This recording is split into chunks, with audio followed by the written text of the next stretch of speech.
Hey, this is David Plotz, CEO of CityCast.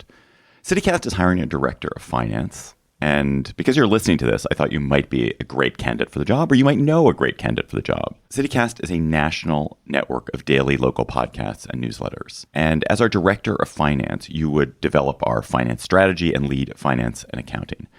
CityCast is growing super fast, and we are changing local media in the US. And as our first finance director, you'd work directly with me to make CityCast an amazing and innovative and fiscally sound business. The job is remote. You could be anywhere in the US, and we're offering a competitive salary, great benefits, and a fantastic set of colleagues. Plus, we're part of a very stable parent company. So if you're interested, please apply. Go to citycast.fm/jobs for more information. That's citycast.fm/jobs. Today on CityCast Boise, I'm sitting down with Mayor Lauren McLean to get her take on some new high-profile luxury apartments. She shares why childcare is a top economic priority for her office, plus I check in on her big climate goals. It's Wednesday, March 27th. I'm Lindsay Van Allen, and this is what Boise's talking about.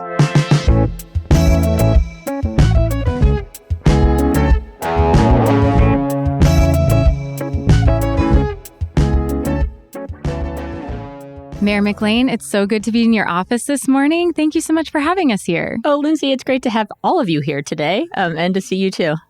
We had you on the podcast in January, just a month after the new zoning code went into effect. And you talked a lot then about the new zoning code and how the new zoning code will hopefully incentivize developers to build affordable housing. Can you give us an update? Sure. Well, you know, all of these things take time. So I always wanted to make sure that people didn't think, oh, well, like presto, it's implemented and now there's going to be affordable houses everywhere. Like, because it's in partnership with people that build homes and all of the things. But I'm really excited that I think last time we talked, maybe there were 50-ish accessory dwelling units that had been applied for. Mm-hmm. And now we're up above 90. Oh, wow. And so this to me tells me that the changes, especially in that space where people can take individual action to partner to solve a problem, which is we need more housing, is working. And that's really exciting to see. And we're also seeing more interest in like subdividing regular lots. And you can do that if you are looking at affordable or sustainable, think like clean electricity, energy, sustainability projects. And so we're seeing responses to the incentives that we created slowly but surely, but really in many ways quickly. But yeah, it sounds like it's really building up steam and really taking off. Are there any new building applications that you're excited about? I'm excited about the couple options. I mean, you saw in the newspaper the kind of retail on the bottom and living up top near Camel's Back Park. Mm-hmm. But there's also several applications like that throughout the city. So bringing into neighborhoods opportunities for folks to live, but also opportunities for folks to be able to walk to a place, get a cup of coffee, and visit a local store. Yes, just building up that walkability, livability of the city. Yeah. Something we've discussed quite a bit at CityCast is the Arthur apartment building on 12th and Idaho, the one that's dominating the skyline in the west downtown. And it's going to be a luxury building when it opens in 2025, so really catering to high-income renters. What are your thoughts on the Arthur? You know, we need housing at all price points and housing of all different types. And so with a building like the Arthur, they're using land that was a parking lot before, and they're building up with quite a bit of new homes for folks that'll be looking for those homes, as well as retail and other opportunities for downtown. So in my mind, all housing is good because there are folks of all budgets in Boise, and I'd rather somebody that can afford that get one of those apartments than take an apartment that's cheaper that somebody that's making less needs to find. And so it really is a big, if I think about it like a pie, like we've got a whole bunch of different pieces or a puzzle that you got to put together. And the Arthur, too, is an important piece of that puzzle. And I actually went to the very top of it a couple weeks ago for their topping off ceremony. And then to get to the tippy top, you have to take ladders. And oh my goodness, it was so fun. I mean, it's hard to imagine that there'll be housing there soon because it's still just a lot of steel and some glass. But then like the ladders were swaying a little bit. It was super windy. But the views up there were so cool and really beautiful of both the desert and the entire city and the foothills. But I went because it's a place that's employed a whole bunch of people to build those homes. And ultimately, Like when we know we need homes in Boise at all different budgets for folks of all walks of life, this too is an important piece of that. Yeah, absolutely. And I do think it's an interesting symbol in a lot of ways of how Boise is changing, and also of some of the challenges we face with getting developers interested in building affordable housing. Because if a developer who's in business and wants to make profit has a choice between building a luxury building or an affordable housing building, how many are really going to choose the affordable housing option? Sure. That's a great question, and one that we think about often. And the answer to that question, or the desire to see affordability in Boise, is what's driving our policy decisions. And so you're right. If there are folks that have land that want to build, and they're going to look at, from a market perspective, how they can have the highest yields. Well, the city's not going to be involved in those projects. What we are doing is figuring out how we can use and create incentives and use our policies that we have, use land that we have to then help meet the gap that developers would find in seeking to finance a project that creates homes at Boise budgets. So while we've got the Arthur going up, we've also got on State Street, it's actually State and Arthur, which is oddly true. We've got at State Street, if you head out State Street right next to Taft School, you'll see apartment building going up quite quickly. Those are going to be nearly 200 homes at affordable Boise prices and opportunities for families to live and then have their kiddos walk to Taft School safely. We will soon be opening at Franklin and Orchard, another one that used city land. And so the State Street development used city land, so that was a way we could encourage and require affordability. And soon at Franklin and Orchard, you'll see our first city land trust development of homes open. And that, too, is right up against a park and will provide homes at affordable Boise budgets because we used our land as the incentive to ensure that the price points match working families.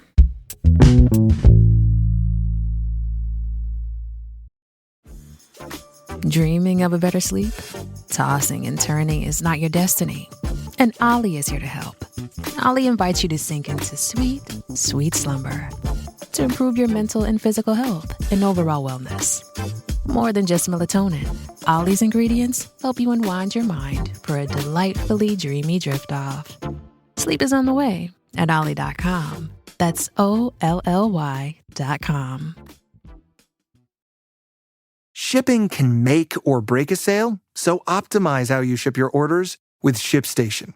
They make it easy to automate and manage orders no matter how big your business grows. And they might even be able to help reduce shipping and warehouse costs. So optimize and keep up your momentum for growth with ShipStation. Sign up for your free 60-day trial now at ShipStation.com and use the code POD. That's ShipStation.com with the code POD. I wanted to turn to a topic that I know you care a lot about and that you've talked about, childcare. Yeah. Finding childcare has been a problem for a long time in Boise, and now the problem is a full-on crisis because so many centers have closed after the federal COVID funds ran out last year. How high on the list of priorities is this issue for you right now? It's a really high priority, and it matters because it helps families, and it also helps businesses. So a couple things on this. I mean, you're right that it's been a problem for a long time. My kids now are 24. In fact, my daughter is visiting in town with friends for Tree Fort. So she's like fully grown and working. And my son's in college. He's 20. And when I was looking for childcare for them, I felt like I was running around with like a chicken with my head cut off. Like it was super stressful to try to get on the lists. And some of the places would let you get on a list when you were pregnant. Others, you had to wait until your kiddo was born. Then you had to put all these deposits down, and it was stressful just so you could keep your job. Yeah. And so it was something that I and other moms, I would say, knew was an issue for a long time. What surprised me when I was elected 4 years ago, so this was before COVID, was that my economic development task force for the transition, their number one priority was addressing childcare in Boise. Oh, wow. Really? And so this was before COVID. I mean, not very far before COVID, right? But before COVID, before it became like a normal conversation of all people, rather than just the moms trying to figure out strategy for how you get on the list. And they were clear that this was a business issue. It was an overall like family issue and sustainability issue from a family financial perspective, and really important and something we needed to address. So we looked at doing a couple things. And then, of course, COVID came, so we had dollars for recovery. But we need to bring, and I'm going to talk about the solutions that we've brought to the table. To scale, we need partnership with the state and others. But in Boise, we're doing everything we can possibly do. We used some recovery dollars, $2 million actually, to provide grants to childcare teachers because we wanted to keep them in the classroom, and they were struggling financially. We looked at how we cut red tape, working with Giraffe Laugh and other childcare providers, how we cut red tape to get more teachers into the classroom so that that empty classroom that didn't have a teacher could actually open, and 20 more families would suddenly have a spot. So they, the lists, they'd move up the list. And so we worked to make licensing quicker and allow teachers into classrooms sooner in partnership with childcare providers. And then now with the modern zoning code, we've actually created a way for childcare centers, in-home childcare centers, to just be allowed by right. So you don't have to go through the entire process, show up at planning and zoning, show up at the city council, do all these different things to just open your childcare center. Instead, that's allowed. And we're really looking to businesses and others to come up with solutions in partnership with us to support their employees who also need childcare. So a lot of stuff going on, much more to be done, and welcome all comers to this work in partnership. Yeah, it sounds like you've really got so much going on. And we recently spoke to the director of Giraffe Laugh, and she talked about a lot of the things that the city has been doing and hopefully changes that can happen to make childcare more accessible and more affordable. And I'm just curious, besides the grants and the different things that you're doing for these childcare centers, are there any ways that the city could directly help to supplement these childcare centers or supplement what families are having to pay to have their children attend these childcare centers? That's a really tough one because our resources are so thin to begin with because the legislature limits the resources that we're allowed to have as a city with so many needs and basic functions that we have as a city. So that's why we've looked at how we can creatively support the needs, support families. Giraffe Laugh, I love that you brought them up because they're actually opening a childcare center at Franklin and Orchard, that neighborhood along by the park that'll be all affordable housing, and 89 kids will have spots there. And so I see the role that we can play as cutting red tape, being creative in policies and incentives, and the zoning code's a big piece of that. When we have federal dollars that come through, being supportive of childcare, and then calling on and convening businesses and other potential partners that are willing to help with the solutions. I know there's been some discussion of city-sponsored stipends for childcare workers. Is that potentially on the table? Well, that's actually what we did a couple years ago with some of our recovery dollars. So when I mentioned that we had $2 million that we provided direct into the community, other agencies, other governments kept those recovery dollars internal to their government. We chose to put over 30% of our recovery dollars to work directly in the community. And of that 30%, $2 million were in the form of stipends to childcare workers. Oh, I bet that was so helpful for them. It was, I toured a couple of childcare centers right before Christmas, and it meant a lot actually to have in all of the different places various teachers come up and say that made a huge difference. Most of our childcare providers, childcare teachers received the checks around Christmas time that year, and it made a difference. I heard it both from leaders of facilities, like the leadership at Giraffe Laugh and others at the Y, but also directly from teachers, and just really appreciated knowing the impact that it had. All right, let's talk about combating climate change. I know that this is a big priority of yours with your Clean City for Everyone commitment. And the city has an ambitious climate goal that by 2050, the entire community of Boise will be carbon neutral. How's that going? It's going well. I mean, it feels so far away, but it's really not. Yeah, right? No, it's only 26 years away. That's not very long. No, it's not very far at all. It's an ambitious goal, but it's one that if we're going to be a city where our residents can be healthy, where they have opportunities for 21st century jobs and a thriving economy, it's an absolute must. And when I talk to cities of our size around the country, everybody's working hard to meet those goals. And so, yes, they're ambitious. We know it's going to be hard, especially the last 10 to 15% of that goal to make it. But if we don't try, then we're going to be in a world of hurt. And so at the city, we've stepped that goal. So first we have as a city, like municipal government, think Boise, by 2030, we will power all of your local government facilities by 100% clean electricity. We're going to beat that goal. And it was a big step to announce that both our airport and our water renewal facilities are going to be powered by 100% clean electricity. We agreed to a new solar plant and agreements around what the cost of that solar electricity for Boise residents will be. And we worked with Micron and Meta and Idaho Power to create a new tool for customers to have. And so I'm really excited about that. By September, those facilities will be powered by new solar energy. And then as a city community goal, we want to take that learning and make sure that this city and all of her residents are powered by clean electricity by 2035. And then we also have the carbon neutral goals, first as a city government by 2035, and then another 15 years to be able to do that citywide by 2050. But it'll require so much help from our residents as well. And there's little things you can do that we're doing. We're planting trees, and we want to double our tree canopy because it cools our neighborhoods. And then in the summer, you can use a little less power to cool your home. We are, as a city government, anything we build now is only on electricity and on geothermal if it happens to be sitting on top of the geothermal system. So those buildings are cooled and heated with carbon-free power sources. And so we're electrifying our fleet. We got electric garbage cans, electric buses, garbage cans, electric garbage trucks, electric buses. All of these things help us meet those goals, but ultimately we're doing it because it saves Boiseans money today, and it'll keep us healthy and with a lot of opportunity into the future. Younger generations are really passionate about this topic, obviously, because this is the world that they're going to inherit and that they're going to have to live in as they get older. And we heard from Benjamin, a Boise State student, and he asked us if we could ask you what steps you're taking now that you think will help the city get to that goal by 2050, even though you probably won't be mayor then. I will not be mayor in 2050. Well, thanks, Benjamin, for the question. I appreciate it. And I mean, the premise there is that young people care about this topic more than we've seen past generations to care.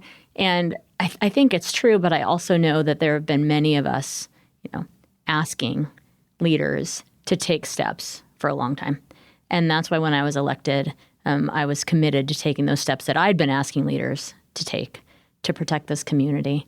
And we have this great Climate Action Council. It's a Youth Climate Action Council that we convene every year. Students from around the valley can apply to be a part of it. And they just had their Climate Action Summit last week.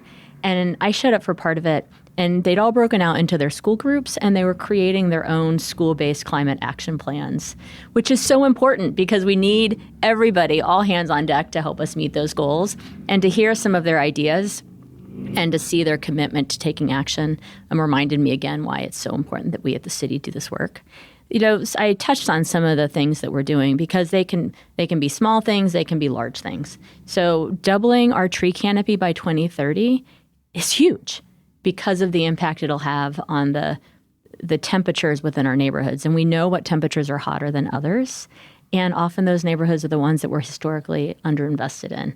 And so it's both allowing us to invest in areas that haven't received city investment and cool our neighborhoods and meet our climate goals ultimately.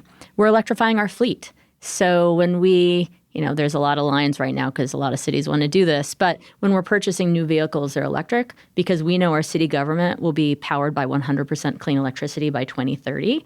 And so we're going to, as I mentioned, build all electric buildings, electrify our fleet because we're going to take advantage of that clean electricity that we will have in partnership with Idaho Power that helps us advance our goals. Ultimately, we'll need to see some policy change and appreciate the partnership with businesses that share our values, like Micron and Meta, that are committed because their shareholders expect them to be, to carbon neutrality. So we're going to work with them to impact policy. We're going to need partners in the power company, and we enjoy that partnership now to help impact that policy.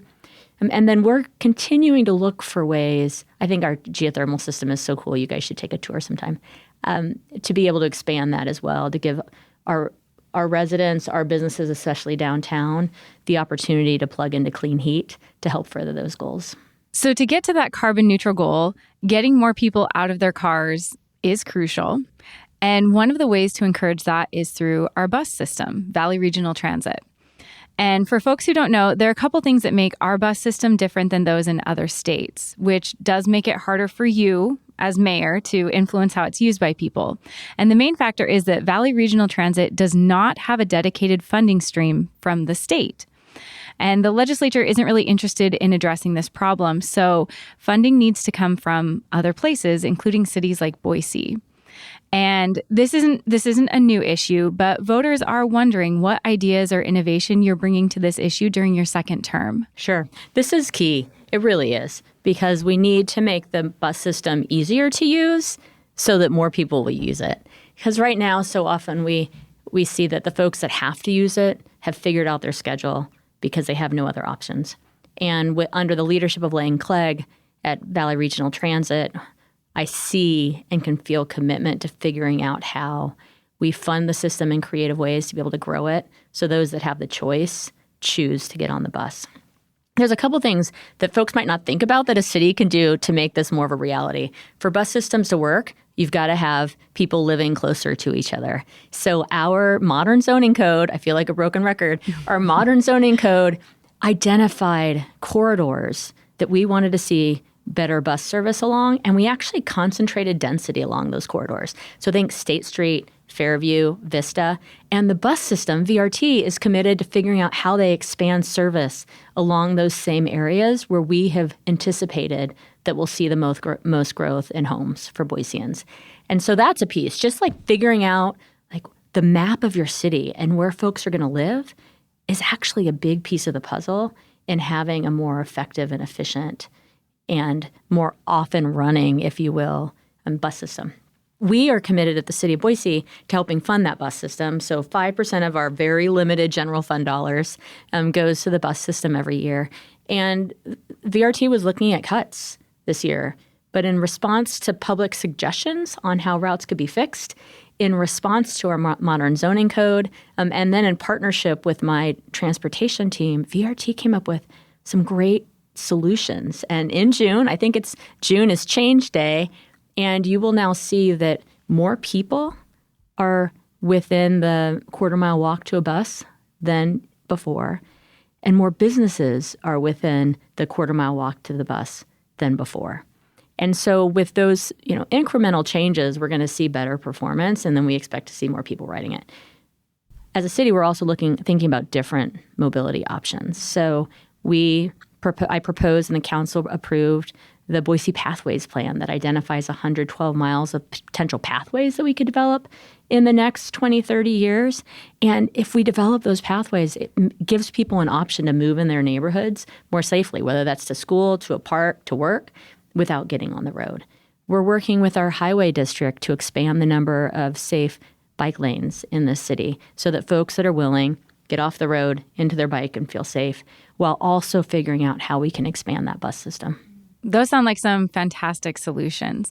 We're just a couple of days into spring, so I wanted to end with something a little springy because I love this season. One thing that Boise families love is the easy access to so many parks. That is something that my family loves so much about living in this area. We utilize all the parks around us as often as we can. And you in the city have a goal to make sure that everyone who lives in Boise is just a safe 10-minute walk from a park or open space. What's the latest on this walkability goal? Oh, this is one of my favorite goals. And I too love this season. We know that about 73% of Boise residents right now can walk safely to a park within 10 minutes. And so we've got 27% of our population that can't, and we are actively working on that goal. And so what we do is every time we have an opportunity, if we've got somebody that helps us look at what land is for sale, then we overlay it with where we know the hot spots are, just like we measure, I shouldn't have used hot spots, but just like we measure tree canopy and temperature in the city, we're looking at where that 27% of Boiseans is that doesn't have that 10-minute walk to a park. And then that's how we're looking at what land we buy to save for a little park in that neighborhood in the long run. We also look at it in terms of open space, pathways, schoolyards, because the schools are willing to let folks play in those like parks to make sure that folks have access to something. All right, I'm going to end with a really, really tough question. Mayor McLean, what is your favorite Boise park? Oh my goodness. Oh, that's such a hard one. I really do love our parks. So we live up against a school, and we have for, 15 years, and our kids went to elementary school too. So in so many ways, that became the park. Like, our neighborhood doesn't even refer to it as the schoolyard, it's the park. And so, I still, like, even this morning, I saw it when I was walking outside, and I still think about when my kids were little, like, they'd just leave the house, jump the fence, and go play it was open, but my son liked to jump the fence because he thought it was so cool that he lived behind a park. And so that's a really special place for us. And we like the little parks. So there's a park, I don't even know the real name. We called it the Monkey Park when our kids were little, that they'd like to go over and just like play around it. And the thing is that taught me that you can have a park in such a tiny place. It was a park where there used to just be one house in the North End. And it was this great place that my kids loved to go visit. And then for me personally, if I'm I tend to find open space.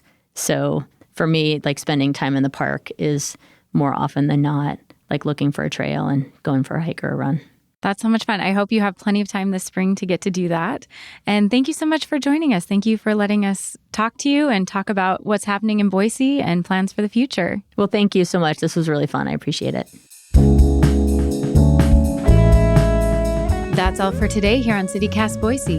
If you enjoyed the show, check out our website for local online guides. From new restaurants to upcoming events, we have so much to keep you plugged in. We'll be back tomorrow morning to explain how Idaho's liquor license laws are threatening small businesses. See you then.